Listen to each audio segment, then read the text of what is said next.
Alors c'est faux. On a plus de 30 ans de recul maintenant avec la technique qui est la plus utilisée actuellement, qui s'appelle le LASIK. Il y a environ 200 000 personnes qui sont opérées chaque année et jusqu'à 1,5 million aux États-Unis.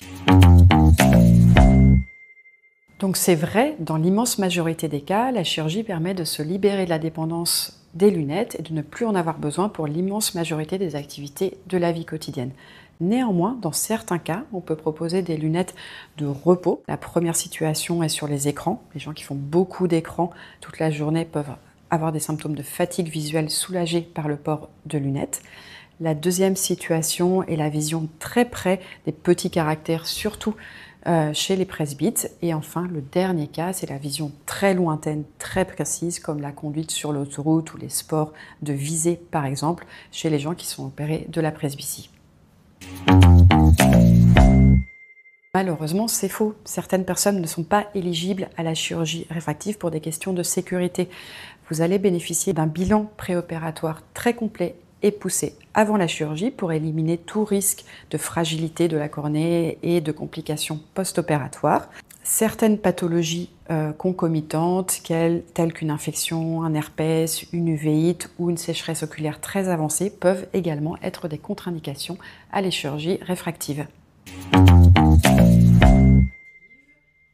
Comme toute opération, la chirurgie représente des risques, mais qui sont extrêmement rares et la majorité du temps sans gravité. Le premier risque est une complication lors de la découpe du capot en chirurgie LASIK qui nécessite de reporter l'intervention dans un deuxième temps. Le deuxième risque est plus la conséquence d'un traumatisme ou d'un accident qui peut entraîner un déplacement du capot de LASIK et qui nécessite une reprise chirurgicale au bloc opératoire.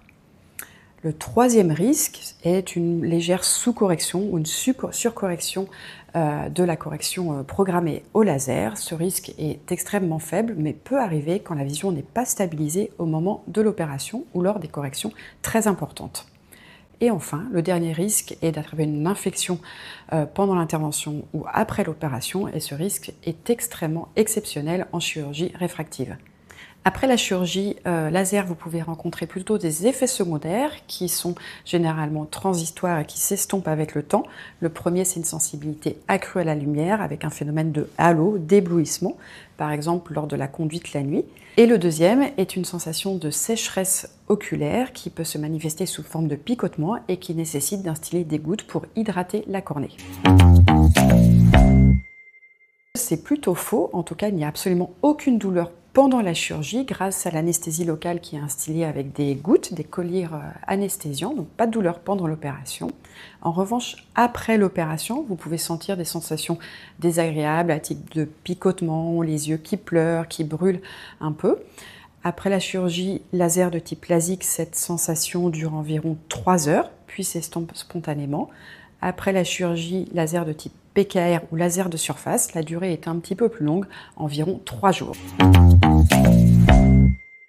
Faux, il est possible d'être opéré à tout âge. Chez les patients qui sont myopes, astigmates et presbytes, en dessous de 50 ans, on peut proposer une chirurgie de type LASIK qui donne des bons résultats à la fois en vision de loin et en vision de près grâce au principe de la monovision, un œil de loin, un œil de près.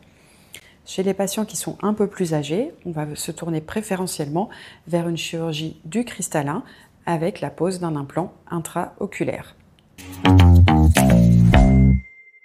Alors c'est faux. Le résultat de la chirurgie réfractive sera durable si vous respectez les critères suivants.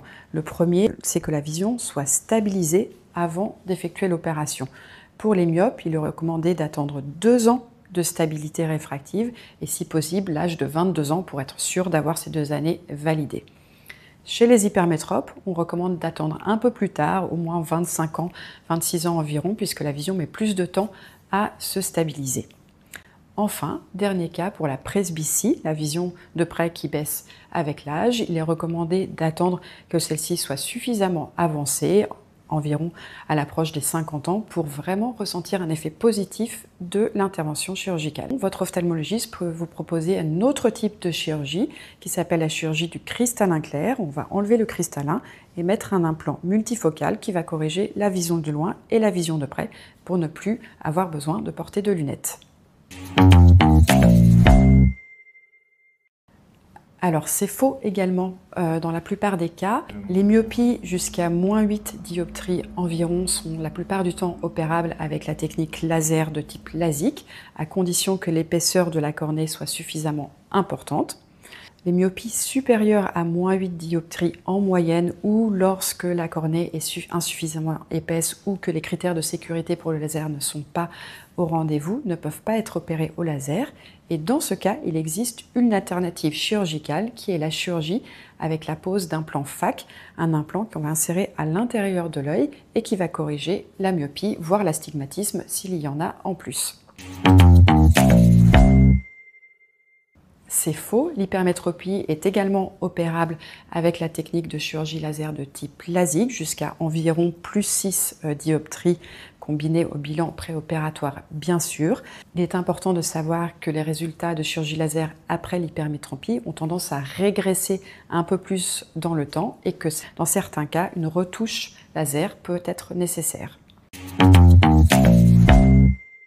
Alors c'est faux, de nombreux ophtalmologistes se font opérer chaque année en France et dans le monde entier et j'en suis la preuve vivante. Je me suis fait opérer de la myopie il y a 4 ans et sur le plan personnel, pour les voyages, le sport, la natation, la randonnée, c'est absolument la meilleure décision de ma vie.